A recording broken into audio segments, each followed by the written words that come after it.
De plus en plus de Français osent la reconversion professionnelle, mais cela reste une étape importante dans sa carrière et ce n'est pas anodin.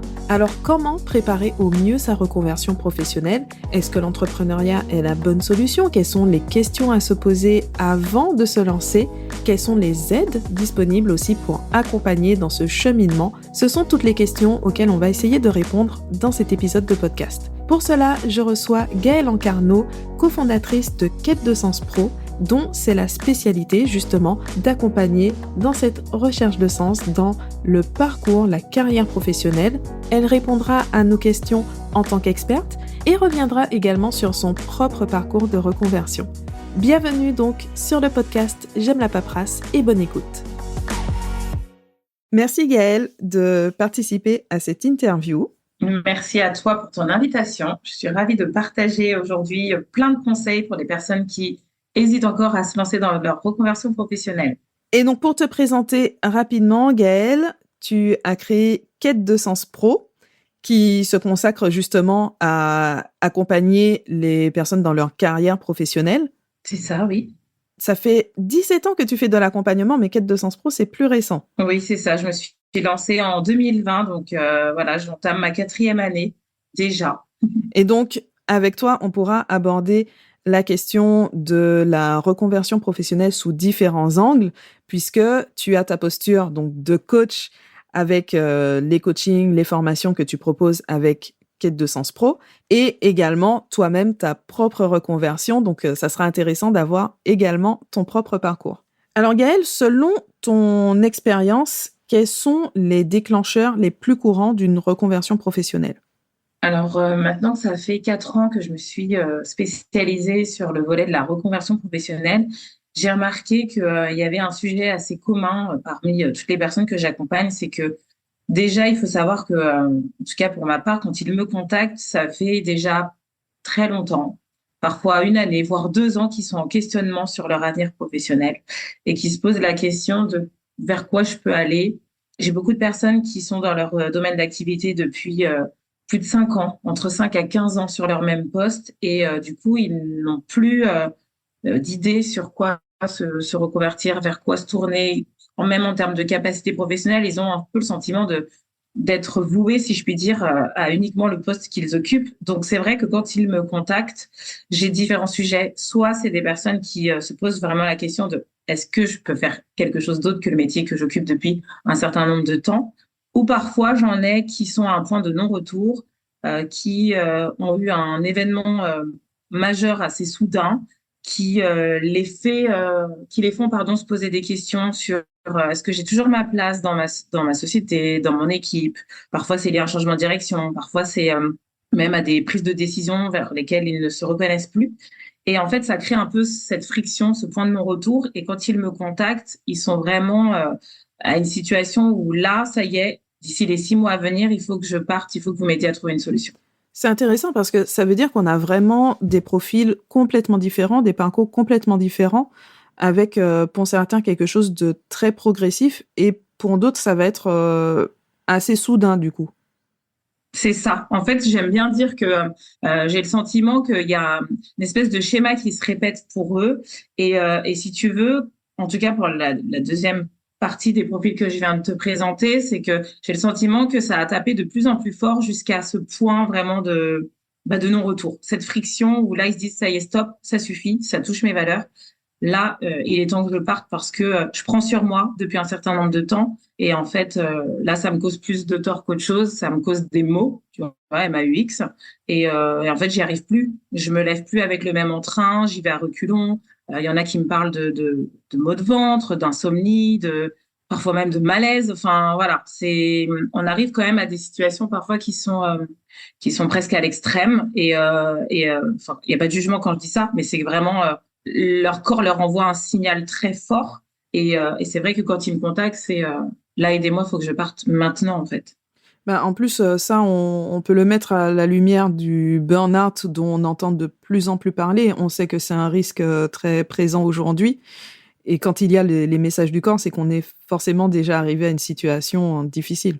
Et ça, est-ce que tu le retrouves plus je pense à la question, tu as dit que tu as des personnes qui sont plus ou moins sur le même poste, en tout cas dans la même carrière, on va dire, depuis parfois 15 ans. Cette décision assez radicale, est-ce que tu vas plus la retrouver justement chez des personnes qui sont sur le même poste, dans le même schéma depuis longtemps, ou parfois chez des jeunes qui sont encore en début de carrière? Ah, c'est une très bonne question. Je... Si tu Oui, l'observes oui, par oui, rapport à ce que tes j'ai essayé là accompagnements. de repenser un petit peu à tous les accompagnements que j'ai faits. Je sais pas si finalement je peux, de manière assez tranchée, dire que ce qui peut caractériser ce risque de burn-out se profile plus pour des personnes qui sont sur leur poste depuis très longtemps. J'avoue que je vais pas me prononcer parce que j'ai un doute. Je sais que j'en ai où ça a été le cas et ils étaient sur leur poste depuis très longtemps, mais j'ai aussi eu à plusieurs reprises des gens pour qui ça faisait 2 ans qu'ils étaient dans leur activité et pour autant il y a eu un événement soudain, un changement de direction. Ça, c'est quelque chose qui est revenu à plusieurs reprises parmi ceux que j'ai accompagnés. Et le fait de ne pas forcément avancer dans la même direction, d'avoir cette même vision, de se rejoindre finalement, de faire un pas l'un vers l'autre, ça a pu aussi causer cet effet de non-retour, comme je le disais tout à l'heure. Donc, je sais pas, je vais pas trancher pour le coup. Non, c'est une interrogation parce que on peut être surpris de voir de plus en plus de personnes qui entament une reconversion professionnelle alors qu'avant c'était quand même un changement important dans une carrière, alors qu'ils sont encore plutôt en début de carrière et parfois on peut se dire qu'on n'ose pas parce que c'est trop tôt. Oui. Après, moi, ce que je remarque aujourd'hui, et ça s'est accéléré après le Covid, c'est que les gens ne prennent plus autant sur eux, dans le sens où ils veulent vraiment se réaligner en fait à leur équilibre, ils veulent retrouver leur épanouissement. Ils sont toujours prêts à s'investir, à s'impliquer pour leur entreprise. Pour autant, ils rééquilibrent aussi leur place dans l'écosystème. C'est comme si en fait tu vois, ça fait 17 ans que je fais de l'accompagnement. Avant ça, ce n'était pas des sujets dans mes accompagnements, cette place, ton équilibre, remettre du sens, même la notion de valeur. J'avais beaucoup de personnes qui finalement avaient cette vision de il faut travailler, ça doit payer les factures. Oui, tout n'est pas parfait, mais je prends sur moi jusque finalement aux prochaines vacances, à la prochaine échéance, et puis je me reposerai à ma retraite. Aujourd'hui, j'ai vraiment le sentiment que toute cette vision-là, c'était une ancienne vie professionnelle. Aujourd'hui, les gens se placent vraiment au cœur de l'équation, c'est-à-dire, oui, j'ai conscience qu'il faut que je travaille, bien entendu que je dois trouver un travail épanouissant qui va me remplir plusieurs de mes vases, comme moi j'aime bien le schématiser, mais pour autant, mon équilibre de vie doit avoir une place importante aujourd'hui dans toute cette équation. Et je trouve qu'il y a eu vraiment un tournant où avant, tu vois, sur les offres d'emploi, quand j'accompagne des gens sur de la recherche d'emploi pure, ils s'attardaient sur vraiment la situation géographique, le niveau de salaire et puis l'intitulé de poste. Aujourd'hui, je me rends compte que quand je fais des accompagnements sur de la recherche d'emploi, au-delà de la situation géographique, du salaire ou d'un intitulé de poste, on va vraiment prendre le temps d'aller étudier l'entreprise, quel est son écosystème, quelles sont les valeurs qu'elle prône. On va vraiment avoir un temps aussi où on va aller interroger les professionnels de l'entreprise, essayer aussi de voir dans l'historique des offres d'emploi quel est un peu le turnover sur les postes, quel est l'enjeu en fait, parce que c'est vrai que à chaque besoin en recrutement, il n'y a pas forcément les mêmes défis quand l'entreprise se lance ou quand elle est en pleine croissance. Donc, on s'attarde vraiment sur tout ça. En tout cas, moi, je remarque que j'ai vraiment une démarche holistique pour accompagner vraiment la personne et finalement avoir un petit peu un pied d'avance sur elle pour lui dire, voilà l'environnement dans lequel tu vas mettre les pieds, voilà ce qui se joue, voilà ce qui est attendu. Est-ce que toi, aujourd'hui, tu te sens capable finalement, mais capable pas que sur tes compétences et tes capacités, capable aussi d'un point de vue énergétique. Tu vois, est-ce que tu t'es fait de la place émotionnellement, physiquement, au-delà en fait des aspects matériels et financiers sur lesquels je trouve qu'avant on s'attardait davantage. On se rend compte que la vision du travail en fait évolue complètement, mais c'est un phénomène de société en fait. C'est exactement. Et est-ce que tu penses qu'il y a un moment qui va être plus propice qu'un autre à une reconversion professionnelle?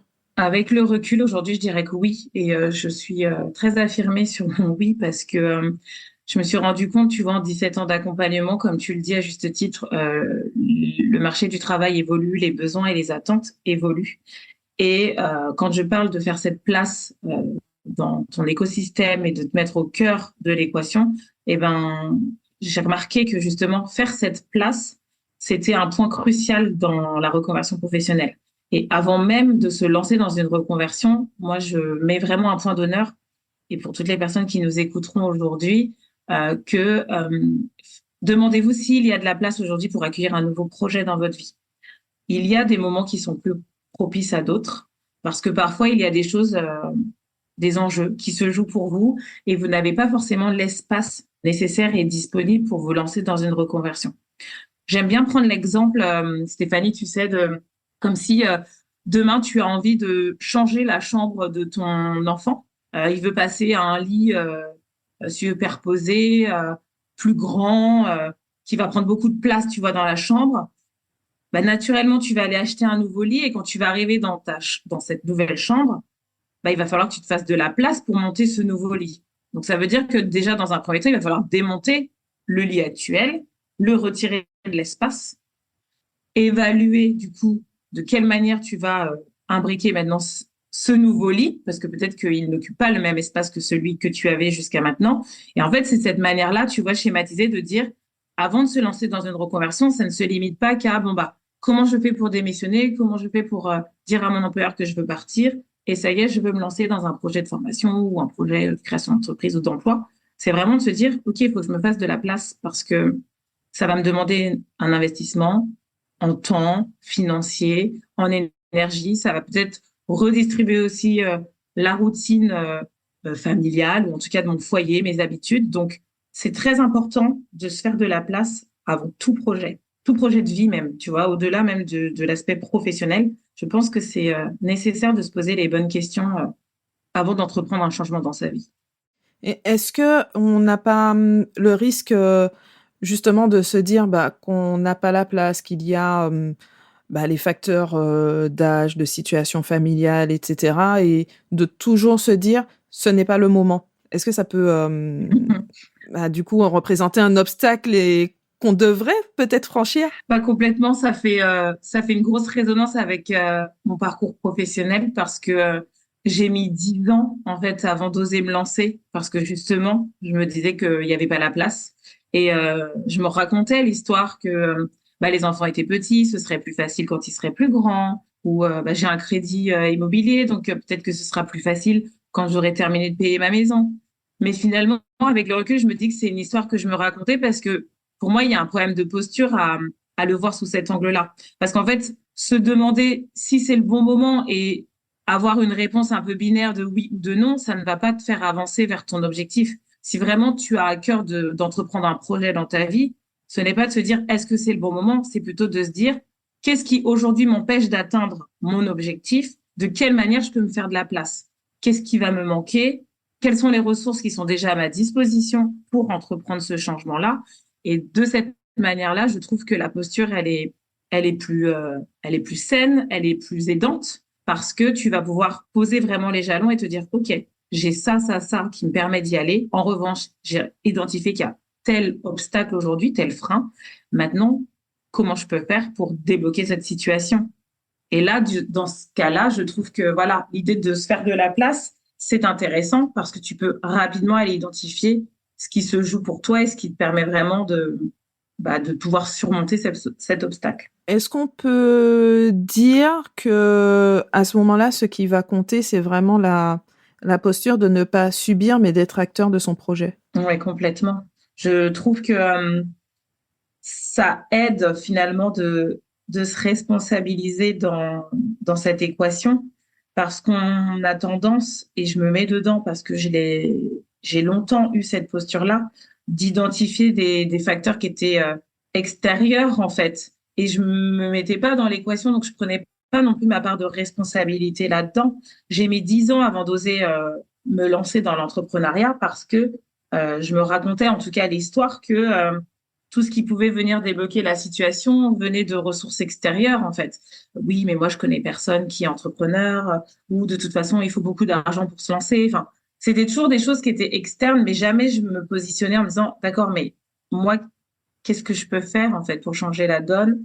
Quelle est ma part de responsabilité dans tout ça et quel est finalement le premier pas que moi je peux aussi entreprendre pour faire évoluer la vision et l'histoire que je me raconte à l'instant T. Donc moi, c'est vrai que, en tout cas pour ma part, c'est quand j'ai vraiment changé mon état d'esprit là-dessus et que j'ai assumé finalement ma part de responsabilité dans mon projet de reconversion professionnelle que ça a vraiment débloqué la situation. Et tout de suite, toutes les peurs et les craintes et les croyances que j'avais, bah, j'ai réussi à les accueillir déjà, à les accepter et puis finalement à les remettre aussi à la juste place. Ça va être tout un travail à ce moment-là de faire la différence entre un vrai obstacle auquel on va peut-être trouver des solutions et des craintes. Je vais pas dire des excuses, hein, parce que je trouve que ça, Oui, ouais, il y a un côté oui. péjoratif à dire oui, tu te trouves des excuses. Mais c'est un vrai exercice, en fait, c'est un vrai Mais challenge. complètement. Et puis, en plus, je rebondis avec ce que tu dis parce que ça serait trop facile de dire que c'est des excuses qu'on se raconte. C'est que, en tout cas, moi, pour ma part, j'en étais convaincue. Je m'en rappelle parfaitement. Enfin, quand je disais, ça sera plus facile quand mes enfants sont petits, plus grands, parce que justement, ils étaient trop petits. En tout cas, c'est ce que je me disais. J'en étais convaincue. Et c'était pas une excuse. Bien entendu que ça fait peur de se lancer, mais de toute façon, n'importe quel changement dans sa vie, ça fait peur. Moi, je suis plutôt d'avis de dire c'est bien en fait d'avoir peur parce que ça reste un garde-fou pour nous. Ça aussi, ça évite, pardon, de prendre des décisions trop hâtives. Mais d'un autre côté, c'est quand même aussi se poser et se dire, d'accord, qu'est-ce que cette peur, elle vient dire? Est-ce que cette peur, finalement, elle vient vraiment de moi? Est-ce qu'elle m'a été déposée par quelqu'un d'autre? Tu vois, on n'en a pas forcément parlé, mais je mets aussi un point d'honneur, tout comme la place, à la notion aussi de soutien et d'avoir des personnes autour de toi, de t'entourer, de personnes qui t'aident, des gens qui sont peut-être déjà passés par ce chemin-là et qui t'ont prouvé finalement que c'était possible et pas toujours regarder les success stories ou voilà l'histoire que 0,01% de cette planète nous montre que voilà, j'ai réussi à, euh, à générer des milliards en partant de rien. Bon, bah, très bien, c'est inspirant si tu veux. Mais par rapport à la majorité de la population, c'est bien aussi de s'entourer de personnes qui viennent peut-être du même milieu que toi et qui vont te prouver que étape par étape, en fait, tu peux avancer et faire un premier pas déjà vers ton objectif. C'est intéressant, c'est un vrai sujet que je retrouve chez les créateurs d'entreprises souvent. Je pense tout particulièrement aux fonctionnaires, par exemple, parce que c'est vraiment l'extrême par rapport à l'entrepreneuriat. Et le fait d'être dans un certain milieu où bah, c'est pas dans l'état d'esprit, en fait, on a l'impression que ça n'existe pas et limite c'est mal. Toute décision que tu vas prendre au niveau professionnel, c'est trop risqué, etc. C'est dommage quand ça devient ta vérité, alors que toi, tu as un super projet. Et c'est vrai que c'est difficile, d'autant plus dans ce secteur-là, parmi les fonctionnaires, parce que moi, j'ai eu beaucoup de personnes qui m'ont contacté et qui se sentaient emprisonnées, hein, vraiment pour reprendre leurs termes. Ils avaient envie de changement, cette quête de sens. Et pour autant, de se dire, mais mince, j'ai aucun repère, j'ai personne autour de moi qui me montre que c'est possible parce que mon donneur d'ordre, en fait, me refuse cette liberté-là. Et pour autant, eh ben, on en connaît finalement des gens qui ont réussi à s'en sortir. Et je fais vraiment le parallèle avec ce que tu proposes. Je trouve que c'est formidable de leur montrer que si c'est possible, qu'il y a des étapes, qu'il faut se renseigner, qu'il faut se mettre en sécurité surtout, et que c'est étape par étape. Et oui, peut-être que ça ne sera pas en 2 semaines, en 3 mois, mais pour autant, ça se prépare en fait une reconversion. Moi, souvent, c'est ce que je dis, et j'en ai aussi parmi les gens que j'accompagne qui sont très lucides par rapport à ça et qui ne viennent pas avec cette pression de il faut absolument que je change là, tout de suite, maintenant, en fait. Et aidez-moi à solutionner mon problème là, maintenant. Il y a aussi vraiment cette notion de j'ai conscience que ça y est, j'arrive à la fin d'un cycle dans mon entreprise. J'ai envie de partir, mais je veux préparer ma sortie sereinement. Et du coup, ils se donnent des échéances sur 1 an, voire 2 ans, pour construire en fait le projet. Et je trouve que ça aussi, ça vient abaisser finalement le niveau de pression que l'on peut se mettre, déjà soi-même, mais aussi le niveau de pression que l'entourage peut nous mettre. Hmm, c'est vrai. On n'y pense pas, mais effectivement. Mm. Quand on parle d'un projet de reconversion, souvent, on va voir le cas de quelqu'un, comme tu disais, certains qui exercent déjà leur métier depuis des années et qui vont s'orienter vers le même métier de manière indépendante, par exemple. Oui. Mais pour d'autres, il y a une vraie question de savoir quoi faire. On sait qu'on a besoin d'autre chose, mais on ne sait pas vers quoi aller. Qu'est-ce qu'on peut faire quand on se retrouve dans cette situation?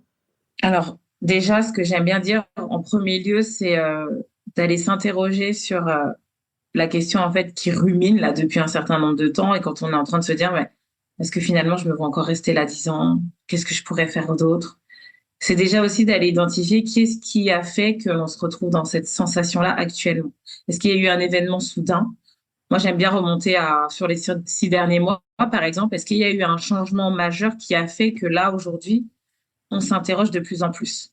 Parce que parfois, je me rends compte dans certains accompagnements que les gens pensent qu'ils veulent partir et finalement, c'est un problème interne et un changement soudain qui est venu, en fait, mettre, si je puis dire, le grain de sable, tu vois, dans leur quotidien. Et finalement, leur métier, ils ont toujours autant d'intérêt, ils ont plein de choses à apporter et ils l'aiment. Mais c'est peut-être juste le fait de se dire, il s'est passé ça, j'ai pas réussi à gérer cet événement. Et puis, je crois qu'il est peut-être mieux pour moi, il est temps de partir.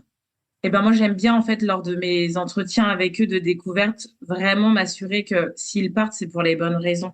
Parce que finalement, je me suis rendu compte que j'ai eu plusieurs profils où ils sont partis, enfin, où ils désiraient, pardon, partir, mais quand tu creusais, ils n'avaient pas envie de partir à la base. Et il y a eu une forme de fuite, tu vois, par rapport à un conflit qu'ils n'ont pas su gérer ou voilà, où ils se demandaient, j'ai pas été assez assertif, j'ai pas osé dire non, ou j'ai pas osé dire que là, en fait, ils avaient dépassé les limites.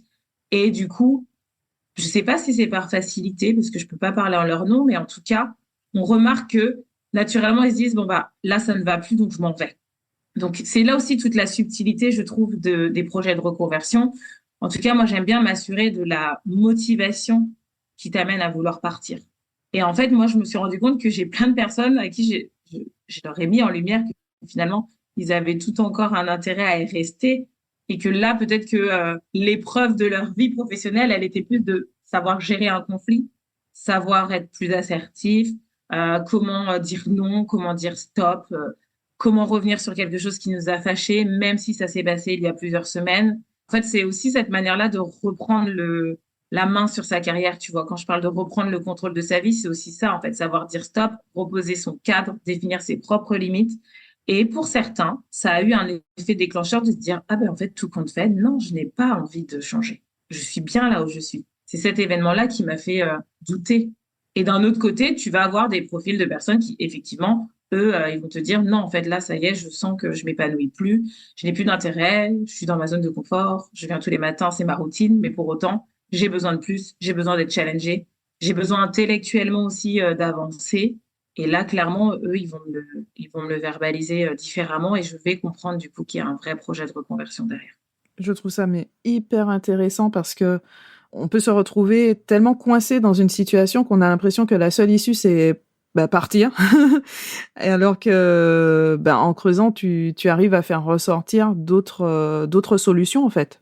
Non, mais complètement. Et puis quand assistes à cette transformation-là, c'est génial parce que moi, tu vois, au bout de allez, 45 minutes, ils vont me dire, oh, mais en fait, mais merci. Non, mais vous m'avez remis en lumière, en fait, des choses. Mais bien sûr, en fait, mon métier, je l'aime toujours.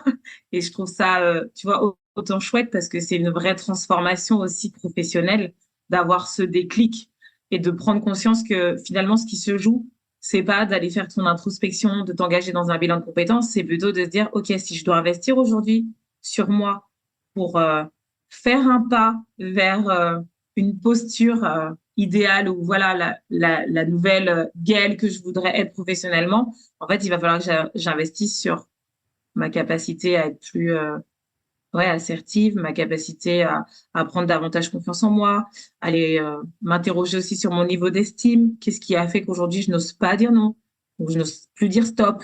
Et je trouve ça exceptionnel, quoi. Enfin, j'adore ces éclairages-là, tu vois, qui pour autant n'aboutissent pas sur des accompagnements derrière, sur de la reconversion, tu vois. Mais c'est en ça que je suis passionnée par l'accompagnement. C'est aussi permettre aux gens se poser les bonnes questions et en fait de se dire oui, ce qui se joue réellement derrière ma peur, il y a un vrai besoin. Et ce besoin-là, c'est peut-être pas nécessairement d'aller faire une reconversion professionnelle. Je trouve cette question d'autant plus importante que là, depuis quelques années, on voit qu'il y a un vrai essor de l'entrepreneuriat qui est souvent porté comme la solution pour gagner plus, être libre et également donner du sens à son travail. Alors, je ne dis pas que tout ça, c'est faux, mais est-ce que c'est vraiment une solution à encourager quand on se retrouve face à ce questionnement d'une reconversion? Alors moi, honnêtement, je dirais que non parmi tous les entretiens que j'ai eus déjà depuis ces 4 dernières années, parce que je l'ai vu à plein d'étages, comme tu le dis, et c'est super que tu mettes ça en lumière, ce parallèle salariat versus entrepreneuriat. Effectivement, je vois trop de personnes laisser entendre que si ça ne va plus dans le salariat, bah, il faut que tu entreprennes. Sauf que tout le monde déjà n'a pas envie d'entreprendre et tout le monde n'est pas fait pour entreprendre. En tout cas, moi, je le vis depuis 4 ans et oui, je pourrais donner 1000 raisons.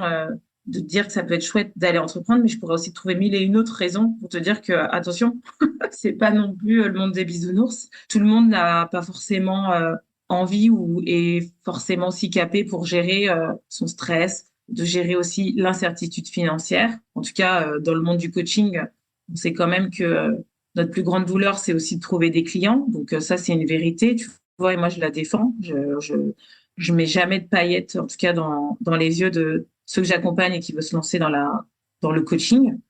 Mais tout ça pour dire que ça se joue aussi sur d'autres étages. J'ai eu là aussi une personne qui me laissait entendre qu'elle voulait un poste full TAD, donc full télétravail. Et en fait, en creusant dans l'accompagnement, bah, à nouveau, ça a mis en lumière que finalement, il voulait du TAD parce que par rapport à son parcours, il se disait que ça serait plus simple pour lui, ça lui éviterait de gérer des conflits en étant seul à la maison. Et en fait, quand tu creuses là-dessus, le risque qui se passe, c'est aussi de déclarer une forme d'isolement, en fait. Et si, en fait, tu laisses ça et que tu réponds juste à la demande en te disant, d'accord, on va essayer de trouver un poste qui te convienne. Et aujourd'hui, ce qui a l'air de te convenir, c'est un poste full TAD où tu es chez toi, où tu n'as plus de contact physique avec les gens, mais uniquement téléphonique, et que tu traites pas le réel problème de fond qui est, en fait, comment gérer, en fait, les tensions, comment gérer mes propres émotions face aux éventuels conflits qu'il pourrait y avoir au sein d'une équipe.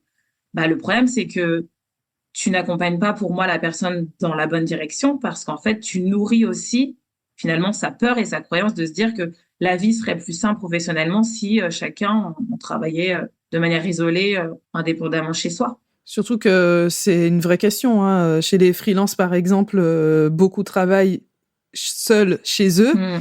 Et le fait de se retrouver isolé, c'est plutôt une difficulté sur le long terme. Mais complètement. Moi, je l'ai vu quand j'ai changé du coup de statut et que j'ai quitté le salariat et que j'ai monté mon entreprise. Ma première année, elle a été extrêmement difficile pour moi. J'ai mis du temps avant de m'adapter à ce nouveau format, à être seule en fait, à ne plus échanger. Et c'était difficile. Moi qui adore les interactions et qui aime les échanges en profondeur, ça a été très douloureux ma première année.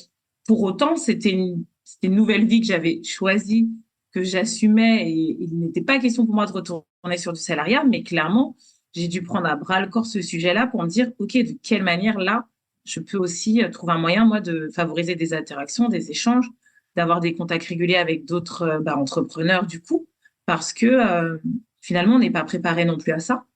Et là, je pense à certains auditeurs qui nous écoutent et qui doivent se dire « Ah non, mais au contraire, c'est le rêve !» Parce que la personnalité va quand même beaucoup jouer dans tous ces choix de carrière. Complètement. Moi, en tout cas, je sais que je suis une vraie pipelette, donc c'est pas possible pour moi d'être seule. Je l'ai toujours dit, même en lançant ma quête de sens pro, ça a été en tout cas un sujet dès le départ de me dire, je sais qu'à terme, je ne serai pas seule dans mon entreprise. Et tu vois, je me suis entourée et aujourd'hui, on est 3. On voit vraiment l'importance d'identifier toutes ces questions en amont pour ne pas s'y retrouver une fois qu'on est dedans, quoi. Que c'est sur le fait que là, on se dit « Ah ben mince, j'avais pas pensé à ça, c'est difficile. » Mais c'est pour ça que, tu vois, j'insiste quand moi je dis que j'ai une démarche holistique parce que je prends la personne vraiment dans son ensemble et c'est hyper important pour moi que la personne, elle se connaisse. Parce que, du coup, tu sais exactement ce qui est finalement le no-go pour toi, tu vois. Il y a des choses qui peuvent être acceptables, il y a des choses sur lesquelles tu es prête à prendre sur toi, c'est d'accord, mais c'est toujours en fait ce jeu d'équilibre. Et si tu as besoin de ces interactions-là et que tu sais que si pendant une semaine, tu as parlé à personne et que là, tu vas finir dans un état émotionnel vraiment au plus bas, bah, il faut que tu trouves des moyens dans ta semaine d'avoir ces moments-là, ces soupapes pour aller te recharger, pour aller échanger. Pour donner un exemple concret, parmi l'une des personnes que j'ai coachées récemment, on a pu mettre en lumière que pour elle, il y avait un critère qui était indispensable pour qu'elle puisse occuper sa fonction pleinement, c'était qu'elle ait un bureau, alors fermé ou en open space, il n'y avait pas forcément d'enjeu là-dessus, mais en tout cas qui ait une vision sur l'extérieur. Elle avait vraiment besoin d'avoir vu sur de la nature, sur des arbres, parce que c'est quelque chose inconsciemment qui venait favoriser en fait sa capacité à se concentrer, notamment sur son poste. Et en fait, elle a passé des entretiens et sur un des postes qu'elle convoitait, parce que vraiment sur l'annonce, il y avait tous ces critères. Elle se disait, c'est chouette, ça va être super. Et en fait, au moment de l'entretien, ils lui font la visite de son bureau et là, elle voit qu'elle est dans un bureau fermé, mais il n'y a pas de fenêtre, il n'y a pas d'extérieur.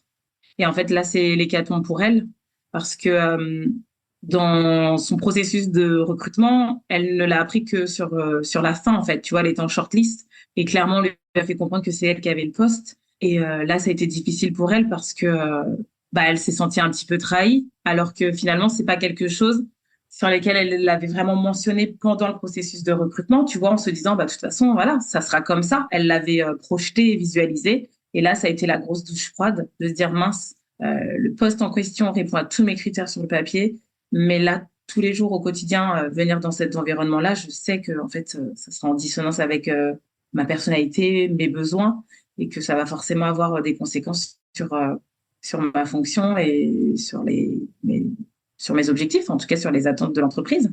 Donc là, tu vois, il y a aussi des vraies dualités, un vrai questionnement en fait à avoir et de se dire, OK, qu'est-ce que je fais? Je renonce ou j'y vais?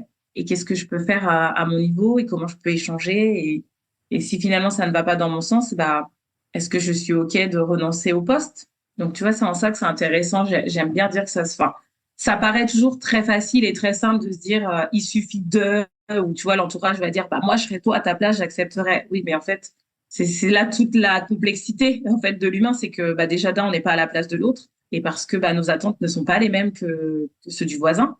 Mais c'est en se connaissant aussi et en sachant tout ça qu'on arrive déjà même à poser nos propres limites de ce que l'on veut dans ce projet de reconversion. Et c'est en ça, je trouve que c'est intéressant. Pour moi, c'est là que joue le réel enjeu. Ça commence déjà par se fixer aussi son propre cadre pour savoir ce que l'on veut pour la suite.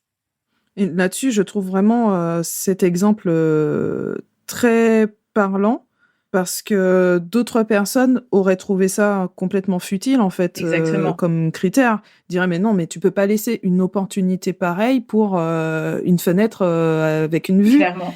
Alors que pour d'autres, ça va être un critère vraiment mais tellement essentiel de leur bien-être au quotidien que c'est impensable de faire C'est autrement. ça.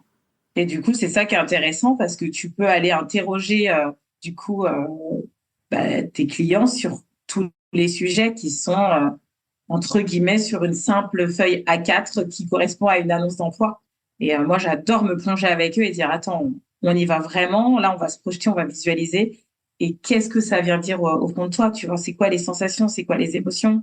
Et quand la personne, elle demande ça, tu vois, moi, des fois, je vois des annonces où je tire vraiment la sonnette d'alarme en disant attention, là, on dirait quand même que la personne, elle a tout mis, quoi. Ils veulent le mouton à cinq pattes, tu vois. Et en plus, quand ils terminent par attention, cette liste n'est pas exhaustive, trois petits points, je leur dis vraiment, OK, on va bien préparer l'entretien de recrutement et on va s'assurer de où sont les limites et quels sont les moyens qui sont mis à votre disposition. Parce que là, le risque, c'est bah, que dans 6 mois, ils me rappellent en disant, je tiens plus, j'ai plus d'équilibre de vie pro-perso, je suis épuisée, on m'en demande toujours plus, c'est pour hier, il n'y a pas de moyens mis en œuvre. Enfin, très souvent, c'est ce que j'entends en tout cas, tu vois. Donc, je mets vraiment un point d'honneur à bien étudier en fait les propositions que l'on nous fait. Et pour toi, quelles sont les grandes questions essentielles à se poser avant d'entamer vraiment un projet de reconversion? Bah déjà, je dirais que la première, c'est de venir s'interroger émotionnellement. Tu sais, c'est un peu ta météo interne, de dire, OK, comment je me sens aujourd'hui, comment ça va? Qu'est-ce que ça vient dire finalement, cette sensation de vouloir partir, comme je le disais un petit peu plus tôt? Est-ce que j'ai vraiment le sentiment d'avoir fait le tour et j'ai besoin d'aller me challenger et d'être nourrie autrement? Euh, Est-ce que c'est vraiment, je suis plus forcément passionnée par mon métier ou sans forcément parler de passion, mais j'ai plus un grand intérêt pour ce que je fais aujourd'hui? Ou alors, est-ce qu'il y a une forme, entre guillemets, de fuite par rapport à une situation, par rapport à un événement soudain et on se dit que peut-être quitter cet environnement-là, ça faciliterait notre quotidien. Donc déjà, je partirais sur cette première question que vient dire vos émotions. Pour ceux qui se diraient oui, je pense vraiment que la solution, c'est de partir, c'est aussi de se demander, est-ce que demain, en s'imaginant que là, vous quittez cette entreprise, ça va vraiment solutionner en fait votre problème et la problématique du moment. Ça, parfois, ça peut aider à vraiment se dire, si on est honnête avec soi-même, à se dire, OK, est-ce que je cherche pas à fuir une situation conflictuelle ou est-ce que c'est vraiment plus un intérêt pour un nouveau statut, un nouveau poste, en tout cas pour une nouvelle vie professionnelle qui se joue. Et troisièmement, je dirais encore la notion de place. Est-ce que j'ai suffisamment de place aujourd'hui pour accueillir ce nouveau projet professionnel? Mais plutôt, comme je le disais un peu plus tôt, de se dire oui ou non, c'est vraiment ensuite, est-ce que je peux me faire de la place? Qu'est-ce qui m'empêche de me faire de la place? De quoi j'ai besoin pour me faire cette place? Et là, on peut commencer à entreprendre un premier pas. Et le premier pas, ça peut être aussi de commencer à se renseigner sur les professionnels qui existent aujourd'hui dans le milieu de la reconversion professionnelle et d'aller s'interroger sur ce qu'ils proposent. Parce que après, il y a aussi l'enjeu de trouver le bon professionnel, mine de rien, entre tous les coachs, tous les conseillers en accompagnement professionnel, toutes les structures et tous les acteurs aujourd'hui qui existent sur le marché de la reconversion. C'est vrai que c'était pas évident aussi de trouver la bonne personne. Il y a des dispositifs prévus pour ça, pour aider justement dans ce parcours de reconversion? Alors, il existe différents dispositifs, effectivement, en amont de la reconversion professionnelle et même après. Je dirais que, en amont, il y a quand même le projet de transition professionnelle qui était anciennement le CIF, hein, le congé individuel de formation, qui là permet de s'absenter de son poste si tu as pour vocation de partir sur un besoin de formation longue, par exemple. Il y a aussi la VAE, donc la validation des acquis par l'expérience, qui permet de reconnaître officiellement aussi les compétences que tu as acquis durant ton expérience professionnelle. Tu as des aides proposées par France Travail aussi pour les demandeurs d'emploi, comme l'aide individuelle à la formation. Tu as le bilan de compétences que beaucoup connaissent, qui va être souvent un dispositif qui va être conseillé pour les gens qui se disent je ne sais pas ce que je veux faire de ma vie professionnelle et vers quoi je peux me tourner. Mais il existe plein d'autres formats aujourd'hui. Moi, tu vois, j'ai lancé aussi un format plus court qui permet aussi aux gens d'avoir des réponses rapidement. Parce que c'est vrai que le bilan de compétences, c'est aussi un accompagnement long qui nécessite toute une phase d'introspection. Donc, ça a un coût. Et je trouve, en tout cas, moi, je le vois là depuis 2020, comme tu le disais tout à l'heure, le marché du travail évolue. Je trouve qu'aussi les dispositifs et les moyens évoluent. Et ça, c'est bien parce que il y a plus de flexibilité aujourd'hui. Et je trouve que ça répond vraiment à l'ère du temps. Moi, j'ai de plus en plus de personnes qui veulent des réponses vite et rapides. J'ai toujours aussi des gens qui veulent introspecter, apprendre à se connaître et retirer un peu toutes les étiquettes qu'on leur a collées, se dire, OK, sans être la mère de, la fille de, la femme de, en fait, qu'est-ce que je veux là aujourd'hui? Et donc, le bilan de compétences est un bon dispositif pour ça. Mais c'est vrai qu'il y a plein d'autres formats d'accompagnement, de formation, des coachings qui permettent aussi d'avoir des réponses sur sa carrière. Et en termes d'aide, il y a tous les dispositifs qui sont liés à des projets de création d'entreprise comme l'ACRE. Il y a des dispositifs aussi pour ceux qui n'ont pas encore forcément pris leur décision, mais qui malheureusement viennent de perdre leur activité et ont été licenciés dans leur entreprise, licenciés économiques. Donc, il y a des dispositifs autour des CSP aussi pour leur permettre un accompagnement personnalisé et les aider justement à préparer cette reconversion. Donc, c'est vrai qu'il existe beaucoup de choses. Moi, j'invite vraiment tous les auditeurs là, qui nous écoutent à se renseigner sur les dispositifs de leur région parce qu'en plus, d'un bassin à un autre, On a parfois des subtilités dans les dispositifs ou dans les aides. Il y a des accompagnements aussi qui sont spécifiques pour des solopreneurs, pour des femmes. Donc voilà, il existe quand même pas mal d'aides, je trouve, en France. Et ça, c'est quand même une chance quand on veut se lancer dans une reconversion professionnelle. Donc, je invite vraiment tous les auditeurs à se renseigner. Et le point de départ, ça peut être de se faire accompagner, même pour être guidé Complètement. dans la découverte de ces dispositifs. Parce que c'est vrai qu'on ne sait pas toujours où chercher C'est vrai. et comprendre en quoi ça consiste, en fait. Exactement. Donc, c'est vrai, tu fais bien de le souligner. Parfois, ça peut même être l'objet d'un accompagnement pour déjà trouver le bon dispositif selon son objectif. Et donc, tu interviens justement dans le cadre de ces accompagnements, que ça soit avec des bilans de compétences ou une orientation plus coaching, on va dire. Toi-même, donc, tu as vécu une reconversion, on en parlait au tout début. Est-ce que tu peux nous raconter un petit peu ton parcours, ce qui a créé le déclic et par rapport à tout ce qu'on a dit, pourquoi tu es devenue indépendante plutôt que simplement de changer de structure? Très intéressant ta question. Tout à l'heure, tu vois, je disais que j'ai mis 10 ans avant d'entreprendre, avant oser me lancer. Et pour autant, il y a une phrase qui ne m'a jamais lâchée quand j'étais salariée. C'était renoncer, c'est gagner. En fait, moi, j'ai grandi avec une mère qui m'a toujours dit, tu sais, les plus gênés s'en vont. Et elle m'a déposé cette petite graine quand j'étais très jeune. Et c'est vrai que bah, professionnellement, je n'ai jamais eu peur, en fait, de partir des entreprises et de quitter dès lors que je me sentais plus forcément à ma place. J'ai connu le bore-out, tu vois, quand on s'ennuie au travail et que vraiment une minute, tu as l'impression que c'est une heure. J'ai connu plein de formats, en fait, dans l'insertion professionnelle, parce que moi, je viens de ce milieu-là et j'ai toujours évolué dans ce milieu. Donc, si tu veux, j'ai toujours eu la sensation que j'étais au bon endroit au niveau de mon métier parce que je suis une vraie passionnée par l'accompagnement. Pour autant, je me suis toujours trouvée instable professionnellement quand j'étais dans le salariat parce que, voilà, je n'avais pas peur de renoncer et de partir dès lors que ça ne me plaisait plus ou dès lors que j'avais le sentiment d'avoir fait le tour.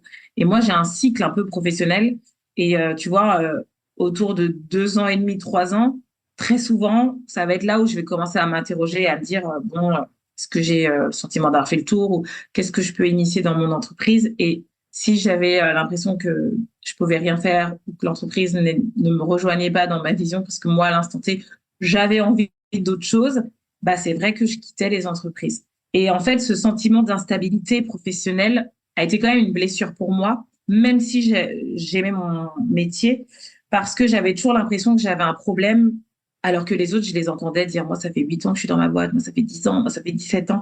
Et je les regardais comme des extraterrestres parce que j'avais déjà finalement cette connaissance de moi-même et cette petite voix qui me disait, waouh, qu'est-ce que je les admire. Moi, je sais que jamais je m'entendrais dire ça, en fait. Tu vois, je le savais au fond de moi, mais je m'autorisais pas à l'assumer. J'avais peur, en fait. Et si tu veux, au fur et à mesure de mon parcours, cette petite graine qu'elle m'a déposée, m'a à la fois servi et a nourri en fait mon audace et ma capacité à oser partir. Mais pour autant, j'ai toujours eu le sentiment que j'avais un problème parce que qu'est-ce qui faisait que les autres arrivaient à tenir et pas moi?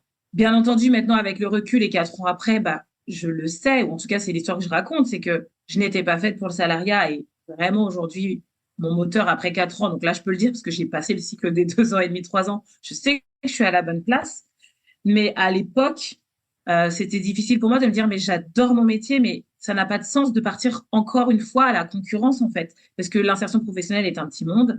Et en plus, ça fonctionnait beaucoup par appel d'offres. Donc, si tu veux, non seulement je me sentais instable professionnellement parce que je partais régulièrement, mais en plus, de par mon métier, qui fonctionne par appel d'offres, je n'avais jamais de visibilité à plus de 2 ans sur ma fonction.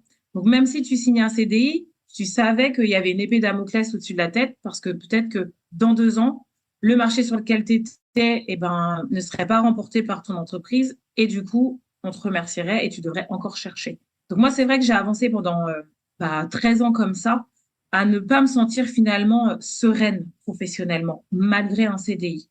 Et en fait, le déclic, ça a été en 2020 où j'ai eu une épreuve personnelle qui a été très douloureuse. J'ai perdu mon meilleur ami d'un cancer et en fait, ça a fait l'effet d'un électrochoc pour moi parce que je me suis dit, mais mince, si jeune, tout peut s'arrêter du jour au lendemain.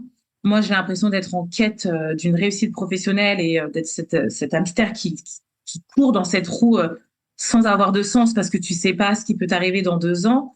Et finalement, est-ce que c'est ça la vie professionnelle? Est-ce que c'est ça que je me veux? Est-ce que ça avait vraiment pas de sens? Et à force de me poser ces questions-là, ça a tapé de plus en plus fort. Et pendant en fait le Covid, bah, j'ai pris mon courage à deux mains et en fait j'ai demandé une rupture conventionnelle à ma direction. Et je leur ai dit stop, j'arrête tout. Et ils m'ont demandé, voilà, mais pourquoi et qu'est-ce que tu vas faire? Mais enfin, parce que moi, j'étais quand même la vraie professionnelle hyper impliquée dans la boîte. Donc, j'avoue que personne n'a compris.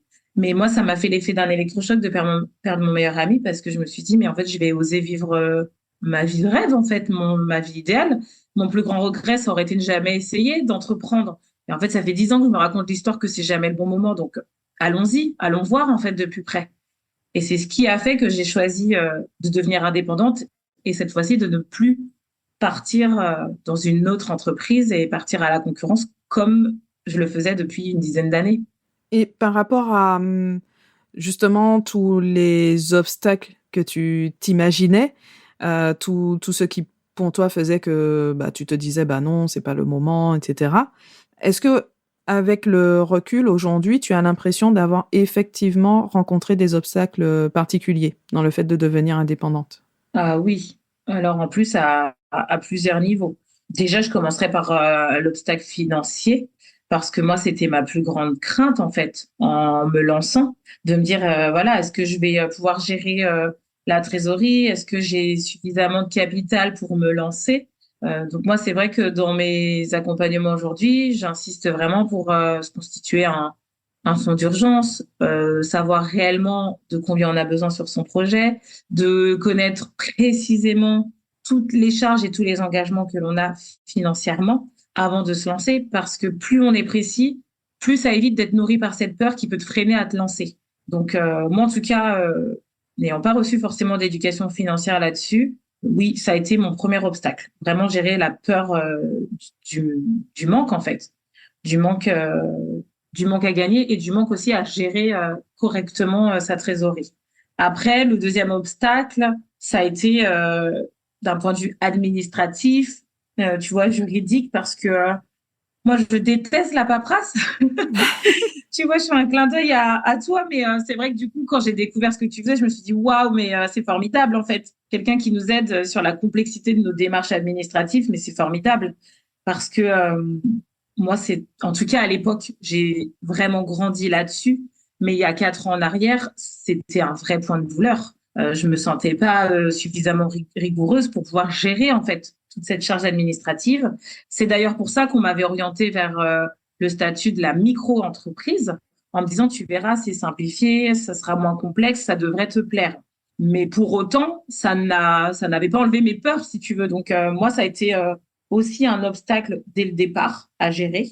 Et en plus, comme j'avais pour projet de lancer mon organisme de formation, à chaque fois que j'en parlais dans mon entourage, je comprenais bien qu'il fallait que je sois préparée et prête pour gérer justement la partie administrative et juridique.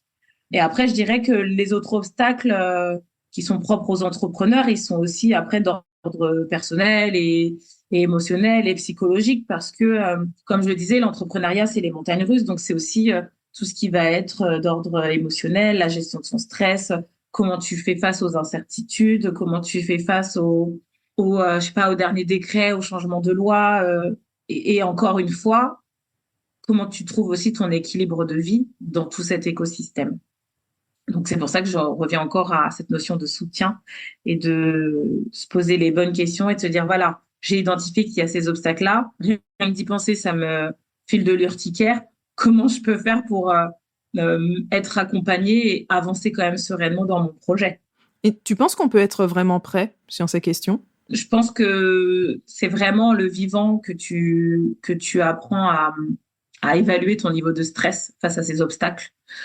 Pour moi, oui, quand même, ça mérite de se poser la question et de s'y préparer parce qu'il y a peut-être des choses qui peuvent vraiment abaisser ton niveau de peur.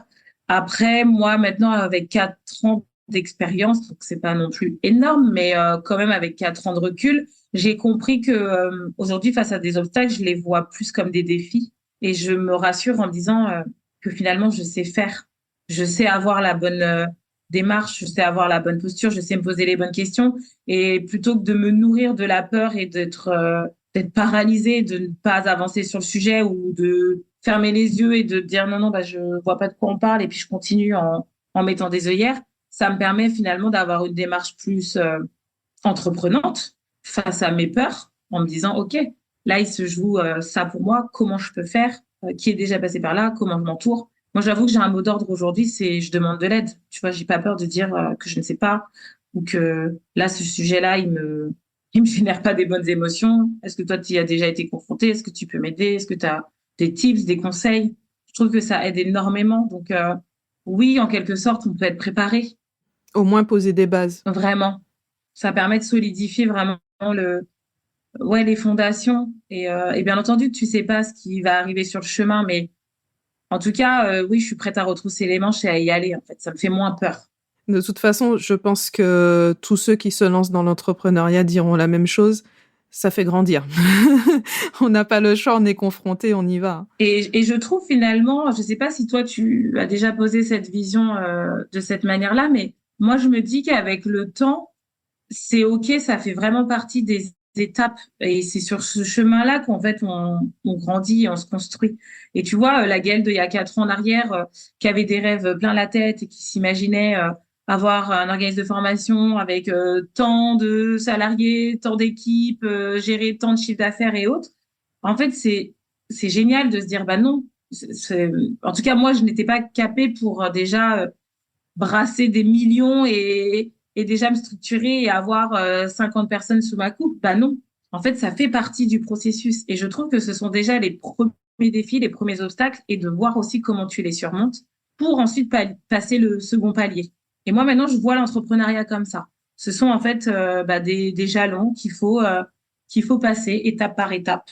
Et une fois que tu l'as fait, tu te dis, OK, c'est bon, je suis outillée, j'ai ma méthode, je sais comment faire. Et je vais me découvrir sur le chemin, bien entendu, parce que j'ai pas non plus de baguette magique. Mais en fait, c'est OK. Oui, je te rejoins assez dans l'état d'esprit avec vraiment ces paliers qu'on franchit. Après, bah, à chaque palier, justement, on a d'autres questionnements, d'autres défis, ou parfois les mêmes défis, mais dans une autre ampleur. C'est ça. Et je crois qu'on n'a jamais fini vraiment de se découvrir à travers tout ça. Ouais, non, enfin, moi, aujourd'hui, je me suis entourée d'autres entrepreneurs qui sont à des niveaux bien plus élevés que les miens. Et en fait, on a ces similitudes-là dans nos ressentis. Mais comme tu le dis, en fait, ça se joue pas au même niveau. Mais pour autant, les peurs, les obstacles, les défis, ils sont là, en fait, dans une moindre mesure, parfois, selon là où on se situe. Mais en tout cas, je me rends compte que on sait faire. Et c'est vraiment ça que j'ai envie de dire à nos auditeurs, c'est que on est capable de bien plus qu'on peut l'imaginer. Mais il faut accepter parfois que le chemin soit peut-être un peu plus lent, un peu plus long que d'autres. Et ça permet aussi de venir nourrir, tu sais, cette patience, en fait. Moi, je parle beaucoup de cultiver cette patience parce que on est dans une ère aujourd'hui où tout va vite, et où on a l'impression que tout le monde réussit rapidement. Et on ne parle pas suffisamment, en tout cas, moi, je trouve, de tout ce cheminement et de tout ce par quoi on passe. Donc, j'aime échanger sur vraiment toutes ces étapes de la reconversion, de comment oser se lancer, de par quoi il faut passer, et cette notion de place et d'espace, parce que on a trop souvent l'impression que ah bah c'est bon, avant j'étais prof, aujourd'hui je suis comptable, ma reconversion s'est super bien passée, c'est génial. Mais en fait, personne ne nous dit en fait toute la phase d'exploration et toutes les coulisses en fait de cette transformation. Et tu me fais penser à une question qu'on n'a pas du tout abordée, la question des femmes. Parce que vraiment, j'ai l'impression que c'est particulièrement difficile pour les femmes de se projeter, de s'autoriser à rêver d'un projet, de le mettre en œuvre et encore plus si on parle d'un grand projet. On a ce côté souvent de la bonne élève qui ne fait pas trop de vagues et remplit bien Ouais, toutes les cases. ouais. Est-ce que c'est une difficulté supplémentaire que tu observes? Alors oui, même si, je vais dire, allez, 8 personnes sur 10 que j'accompagne sont des femmes, donc on pourrait se dire, Est-ce qu'aussi les femmes sont plus audacieuses que les hommes? J'en sais rien. Mais il est vrai que il y a cette vraie question de s'autoriser. Et j'aime le fait que tu l'aies souligné parce que je trouve que c'est vraiment ce qui se joue. J'ai beaucoup de femmes que j'accompagne qui ne s'autorisent pas, qui ne s'autorisent pas à rêver suffisamment grand, qui ne s'autorisent pas même à verbaliser qu'elles ont un atout, une expertise qu'elles ont une valeur ajoutée qui n'est pas du même niveau que d'autres. Et en fait, les femmes se minimisent énormément. Elles n'osent pas en fait libérer pleinement leur potentiel, elles n'osent pas prendre leur place. On est dans une société où beaucoup dénoncent aussi ces formes de patriarcat en quelque sorte, tu vois, de la femme qui est ramenée à son physique, de la femme qui est ramenée à son jeunisme. Enfin, il y a plein de sujets et c'est vrai que déjà la première pression que l'on se met, c'est celle que l'on s'impose et déjà s'autoriser à faire des choses, à faire différemment, à aller à contre-courant. C'est déjà un sacré défi pour les femmes et en tout cas pour les femmes que j'accompagne, oui. Alors pour les auditrices en particulier, mais également les auditeurs, restez quand même avec nous, qui rêvent d'une autre carrière et qui n'osent pas se lancer, donc quel conseil tu leur donnerais? Je terminerai en disant oser faire le premier pas en fait, pas forcément oser se lancer, démissionner et tout plaquer, non, mais oser faire ce premier pas qui va vous rapprocher déjà de votre objectif, de votre projet de vie, parce que pour moi, cultiver ce courage-là, c'est déjà entreprendre votre vie, c'est reprendre la main sur votre carrière. Donc, si pour vous, ça vous semble difficile et que pour faire ce premier pas et oser, vous avez besoin d'avoir une personne qui soit à vos côtés, assumez-le. Il n'y a pas de honte et il n'y a pas de mal à dire j'ai besoin d'aide. J'ai juste besoin qu'on m'aiguille. Mais vraiment, faites-le parce que pour toutes les personnes que j'ai accompagnées qui ont franchi ce pas-là, le retour est le même à chaque fois. C'est qu'est-ce que j'aurais regretté de ne pas l'avoir fait. Merci beaucoup, Gaëlle. Avec plaisir, Stéphanie. Merci à toi. Et donc, vous pouvez retrouver Gaëlle sur LinkedIn en particulier et également donc sur son site directement, quête2senspro.fr. De toute façon, comme d'habitude, vous aurez tous les éléments, les liens dans la description de l'épisode. Merci à Gaëlle pour tous ces bons conseils. J'espère que cet épisode vous a plu et vous aide dans votre propre parcours. Comme d'habitude, retrouvez la transcription de l'épisode sur j'aime-la-paperasse.com. Retrouvez également tous les liens utiles dans la description de l'épisode sur la plateforme sur laquelle vous écoutez. En plus, on n'en a même pas parlé pendant l'interview, mais Gaëlle est Top Voice LinkedIn 2024. Que ce soit sur son compte, sur la page de Quête2senspro ou maintenant même sur Instagram, vous allez voir que vous allez retrouver plein de conseils pour vous aider. Donc je vous mets tous les liens dans la description et également sur j'aime-la-paperasse.com. Merci pour votre écoute et à très bientôt pour un nouvel épisode.